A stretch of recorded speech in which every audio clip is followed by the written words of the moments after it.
Shalom Bapak Ibu, Saudara-saudari sidang jemaat yang dikasihinya. Turun kiranya damai sejahtera dan sukacita dari tempat Maha Tinggi atas Anda sekaliannya. Saudara, pada kesempatan kali ini, Suara Gembala akan membahas tentang perkawinan. Ya, bagi Anda yang sudah menikah, mari kita tengok akan apa yang firman Tuhan ajarkan tentang pernikahan. Saudara, di dalam Injil Yohanes pasal yang kedua, ada satu perikop kisah tentang perkawinan di Kana. Ya, ini sebuah kisah yang tidak terdapat dalam Injil sinopsis lainnya. Tetapi khusus di dalam Injil Yohanes ini diceritakan bahkan di dalam pernikahan atau perkawinan di Kana itu Tuhan Yesus membuat mujizat untuk kali yang pertama. Nah, kalau kita ngerti bahwa Tuhan mengapa kok bikin mujizat yang pertama itu justru di dalam sebuah pesta pernikahan, berarti pesta pernikahan itu sesuatu yang penting. Ya, bukan pestanya yang penting, tapi pernikahannya, perkawinannya itu adalah sesuatu yang sangat penting. Dan Tuhan ingin memberkati pernikahan. Nah, bagi Anda yang sudah menikah, renungkan baik-baik. Saudara, kita akan baca ya ayat firman dalam Yohanes pasal yang kedua. Pada hari ketiga ada perkawinan di Kana yang di Galilea. Jadi masih di wilayah Galilea, itu ada satu kota kecil namanya Kana. Bagi Anda yang pernah ke Israel pasti mampir ke sana. Beli anggurnya, saudaraku ya. Anggurnya enak. Dan Ibu Yesus ada di situ. Jadi Bunda Maria juga ada bersama-sama dengan Yesus di Kana, menghadiri akan perkawinan, pesta perkawinan itu. Yesus dan murid-muridnya diundang juga ke perkawinan itu. Ketika mereka kekurangan anggur, Ibu Yesus berkata kepadanya, mereka kehabisan anggur. Kata Yesus kepadanya, mau apakah engkau daripadaku, Ibu? Saatku belum tiba. Jadi sebetulnya pada waktu Yesus ada di Kana itu, waktu untuk Tuhan mulai bertindak sebagai Sang Mesias itu belum tiba. Ya, karena Sang Mesias tentunya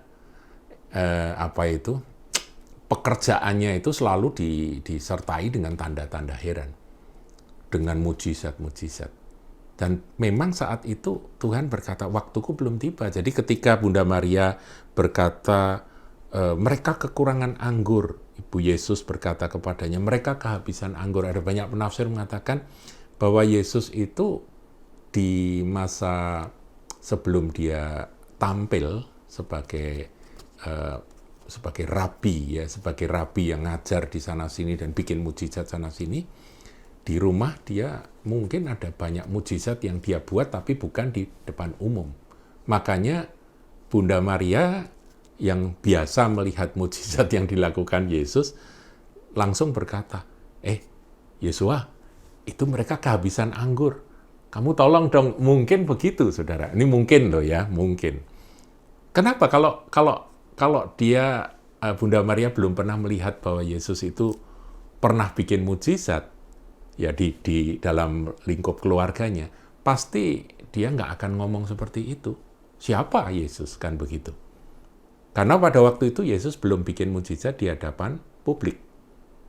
Dan Yesus akhirnya berkata, mau apakah engkau daripadaku, Ibu? Saatku belum tiba. Nah, kemudian ayat 5, tetapi Ibu Yesus berkata kepada pelayan-pelayan, apa yang dikatakan kepadamu, buatlah itu. Di sini kita melihat bahwa Maria, Ibu Yesus ini sangat berempati, bersimpati terhadap masalah yang dihadapi oleh pengantin yang sedang mengadakan pesta tersebut. Karena bagi orang Yahudi, kalau sampai kehabisan anggur dalam sebuah pesta pernikahan, wah itu sangat memalukan, saudara. Jadi ya kasihan. Makanya meskipun Yesus ngomong begitu, Bunda Maria berkata, apa yang dikatakan kepadamu, buatlah itu. Di situ ada 6 tempayan yang disediakan untuk pembasuhan menurut adat orang Yahudi. Masing-masing isinya 2-3 buyung. 6, ya saudaraku, 6 tempayan yang disediakan untuk pembasuhan menurut adat orang Yahudi. Jadi memang orang Yahudi itu punya adat, mereka menyediakan air untuk membasuh gitu ya. Dan tempayannya kok ya ada 6. Nah, saya ini menafsir, saudaraku. Angka 6 itu selalu berbicara tentang manusia. Ya, manusia akan diciptakan pada hari ke-6. Makanya nanti ada antikris itu 666 itu ya.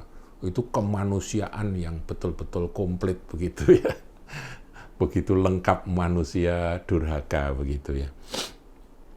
Jadi 6 tempayan itu berbicara tentang sifat kita sebagai manusia, kemanusiaan kita. Dan di dalam tempayan itu airnya apa sih?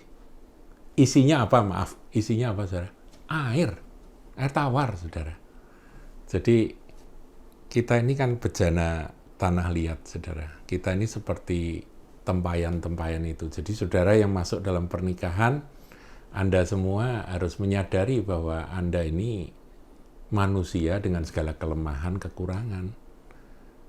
Jadi kalau pemuda-pemudi pertama kali ketemu, kemudian mereka dengan gagah perkasa ditanya, kamu nikah itu modalnya apa? Mereka berkata, cinta. Saya mau kasih tahu, saudaraku, cinta manusia itu bertahan berapa lama? Karena di sini digambarkan 6 tempayan kemanusiaan kita itu, ya ini arti alegorisnya, kemanusiaan kita itu isinya air, saudara. Jadi pasti cinta manusia, cinta muda-mudi itu pasti nanti ada lunturnya, saudara. Dimakan waktu dan juga dibenturkan dengan berbagai kelemahan dari pasangan, saudara. 6 tempayan ya. Masing-masing isinya 2-3 buyung air, saudara. Ayat 7, Yesus berkata kepada pelayan-pelayan itu, isilah tempayan-tempayan itu penuh dengan air. Air, saudara, diisi air. Dan mereka pun mengisinya sampai penuh. Nah, disinilah Tuhan bertindak. Lalu kata Yesus pada mereka, sekarang cedoklah dan bawalah pada pemimpin pesta. Lalu mereka pun membawanya. Setelah pemimpin pesta itu mengecap air yang telah menjadi anggur itu, dan ia tidak tahu dari mana datangnya, tetapi pelayan-pelayan yang mencedok air itu mengetahuinya, ia memanggil mempelai laki-laki. Dipanggil sampai ya, ini pemimpin pesta itu bingung gitu ya. Ayat 10, dan berkata kepadanya, setiap orang menghidangkan anggur yang baik dahulu, dan sesudah orang puas minum, barulah yang kurang baik. Nah, inilah pernikahan, gambaran pernikahan dari manusia tanpa Yesus. Jadi mengawali dengan begitu manis, begitu indah, ini gambaran dari anggur yang baik. Tapi kemudian anggurnya makin jelek, dan akhirnya kehabisan anggur. Itu gambaran. Anggur itu gambaran dari cinta kasih, saudara. Setiap orang menghidangkan anggur yang baik dahulu, dan sesudah orang puas minum, ya jadi ya bulan madu begitu ya. Itu wah, itu semua indah, semua manis, itu masa-masa ya bulan-bulan pertama dari pernikahan, dari sebuah perkawinan gitu ya. Masih bulan madu. Nanti madunya hilang, tinggal bulannya. Gitu ya, saudara. Dan bulan ternyata bopeng-bopeng, saudara ya. Nah, ini yang harus kita sadari. Tapi kalau ada Tuhan Yesus, ada mujizat, saudara. Saya baca lebih lanjut ya. Sudah orang puas minum, barulah yang kurang baik. Itu kan yang natural ya, yang alami itu biasanya awalnya hebat, kemudian menurun, merosot sampai habis. Akan tetapi engkau menyimpan anggur yang baik sampai sekarang, saudara. Kalau kita punya Tuhan Yesus, maka kasih di antara suami istri akan terpelihara. kasih di antara suami pada istri dan istri pada suami itu akan terjaga bukan dengan cinta manusiawi kita, tapi dengan kasih yang datang dari sorga. Kasih yang mengalir dari tempat maha tinggi. Hal itu dibuat Yesus di Kana yang di Galilea sebagai yang pertama dari tanda-tandanya, dan dengan itu ia telah menyatakan kemuliaannya dan murid-muridnya percaya kepadanya. Ini kalimat ini juga mengandung pesan, saudara. Pertama, bagi Tuhan meskipun waktunya belum tiba, tapi kalau urusan pernikahan, Tuhan akan bertindak. Jadi saudara, kalau saudara ada masalah dengan suami istri, berserulah, maka Tuhan tidak akan pernah berkata, waktuku belum tiba. Jadi bertengkarlah, ributlah lebih dahsyat. Enggak. Tuhan akan bertindak, saudara. Dia akan mengubah, akan ketawaran di dalam kasih suami istri itu kembali menjadi manis. Karena ini bagi Tuhan prioritas. Ya. Kemudian yang kedua, dikatakan itu sebagai yang pertama dari tanda-tanda. Jadi pertama dari tanda-tanda itu Tuhan lakukan dalam sebuah keluarga. Jadi keluarga itu menjadi pusat perhatian dari Tuhan Yesus. Dan dengan itu ia telah menyatakan kemuliaannya dan murid-muridnya percaya kepadanya. Artinya apa, saudaraku? Tuhan akan menyatakan kemuliaannya melalui hidup rumah tangga, hidup pernikahan. Kalau suami mengasihi istri, istri menghormati dan mengasihi suaminya, maka di sanalah kemuliaan Tuhan akan dinyatakan.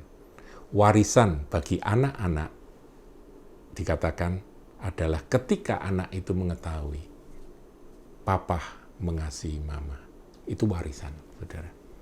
Legacy. Mama menghargai dan mengasihi papa, menghormati dan mengasihi papa. Itu legacy.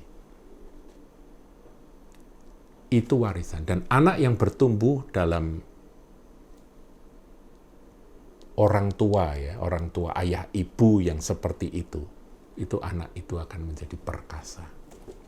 Akan sehat secara rohani dan perkasa. Tapi sebaliknya anak yang broken home, yang papahnya nyeleweng, mamahnya ngaco, itu anak itu hancur, saudaraku.